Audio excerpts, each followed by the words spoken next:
है सत्य और तथ्य का। हिंदुस्तानी लोग शायद दुनिया में इकलौते ऐसे हैं जिन्हें अपने इतिहास के मुकाबले उस इतिहास पर ज्यादा भरोसा होता है जिसे एजेंडे के तहत हमारी संस्कृति और हमारे हीरोज को कमतर साबित करने के लिए प्लांट किया जाता है। इसलिए हमारे ही लोग औरंगजेब को परोपकारी और हिंदुओं के सबसे बड़े हितैषी बता देते हैं। इसी कड़ी में नया नाम राणा सांगा का जुड़ दिया गया है। लेकिन राणा सांगा के बारे में ऐसी बातें करना तो दूर, सोचना भी पाप से कम नहीं है।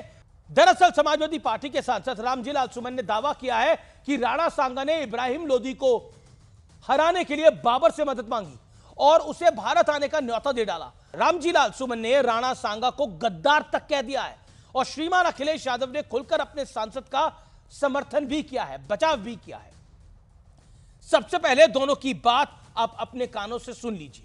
लेकिन सभापति महोदय, मैं जानना चाहूंगा कि बाबर को लाया कौन? बाबर को इब्राहिम लोदी को हराने के लिए राणा सांगा लाया था। तो मुसलमान तो बाबर की औलाद हैं और तुम गद्दार राणा सांगा की औलाद हो, ये हिंदुस्तान में तय हो जाना चाहिए। अगर बाबर की तो आलोचना करते हैं, राणा सांगा की आलोचना नहीं करते।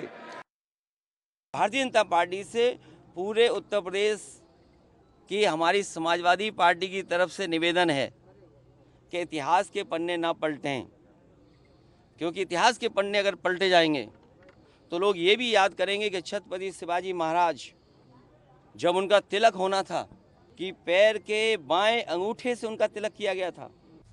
इनकी बातें सुनकर आपको भी लगेगा कि लुटेरे आक्रमणकारियों के सामने भारत के राजा कितने डरे और सहमे हुए थे। लेकिन आज सत्य और तथ्य के जरिए राणा सांगा, इब्राहिम लोदी और बाबर तीनों का इतिहास जानने का दिन है, बताने का दिन है। सत्य और तथ्य यह है कि राणा सांगा ने मेवाड़ में 1509 से 1528 तक शासन किया था।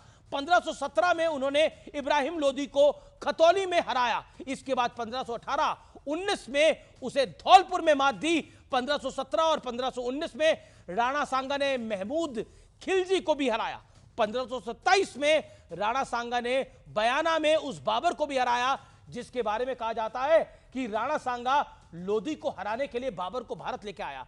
स्कॉटिश इतिहासकार विलियम इरिक्सन ने लिखा है कि बयाना में मुगलों को एहसास हुआ कि उनका सामना अफगानों से कहीं भयंकर सेना के साथ हुआ है। राजपूत किसी भी वक्त जंग के लिए तैयार रहते थे हमेशा और जान देने से गुरेज नहीं करते थे। यह थी राजपूतों की आन बान और शान। 16 मार्च 1527 को बाबर और राणा सांगा के बीच खनवा में एक और युद्ध हुआ। इस युद्ध में राणा सांगा को तीर लगा और वो बेहोश हो गया। उन्हें गिरा देख राजपूत सेना का मनोबल टूट गया।